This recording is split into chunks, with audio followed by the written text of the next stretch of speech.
নমস্কার বন্ধুরা, ডলি রন্ধনশালা সবাইকে স্বাগত। আর আজকে তোমাদের সাথে শেয়ার করব দারুণ একটা মূলো শাক ভাজার রেসিপি। এইভাবে মূলো শাক ভেজে গরম ভাতের সাথে বা রুটি পরোটার সাথে খেতে কিন্তু খুবই ভালো লাগে। আমি কড়াইয়ের মধ্যে অল্প একটু সরষের তেল দিয়ে দিলাম। তেলটা খুব ভালোভাবে গরম হয়ে যাওয়ার পরে আমি এখানে কিছুটা বড়ি দিয়ে লাল লাল করে এবার ভেজে তুলে নেব। গরম গরম ভাতের সাথে প্রথম পাতে এই রেসিপিটা একদিন হলেও বানিয়ে খেয়ে দেখো, খুবই ভালো লাগে খেতে। এবারে ওই কড়াইয়ের মধ্যে কিছুটা তেল গরম করে নিয়ে আমি প্রথমে ফোড়নে কালো জিরে দিয়ে দিলাম, তারপরে অল্প একটু রসুন কুচি দিয়ে হালকা নাড়াচাড়া করে ভেজে নিয়ে দিয়ে দিলাম শুকনো লঙ্কা কুচি। এরপরে আমি দিয়ে দিলাম মাঝারি সাইজের একটা পেঁয়াজ কুচি।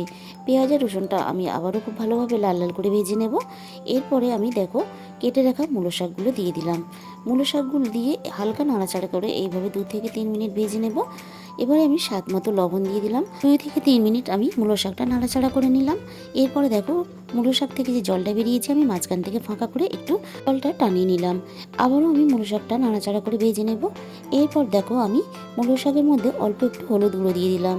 হলুদ গুঁড়ো দিলে কালারটা খুবই সুন্দর হয়, দেখতেও ভালো লাগে। মূলো শাকটা আমি আবারও নাড়াচাড়া করে ভাজতে দিলাম। এরপর আমি এখানে দিয়ে দিলাম স্বাদ মতো চিনি। চিনিটা অবশ্যই ব্যবহার করার চেষ্টা করবে, শাক ভাজিতে চিনি দিলে খুবই ভালো লাগে খেতে। আর যদি কেউ নিরামিষভাবে বানাতে চাও তাহলে কিন্তু পেঁয়াজ রসুনটা স্কিপ করে যেতে পারো। ভেজে রাখা বড়িগুলো আমি একটু হাত দিয়ে ভেঙে এখানে দিয়ে দিলাম। মূলো শাক বড়ি দিয়ে ভাজলে খেতে খুব ভালো হয়, স্বাদটা কিন্তু অনেক বেশি বেড়ে যায়।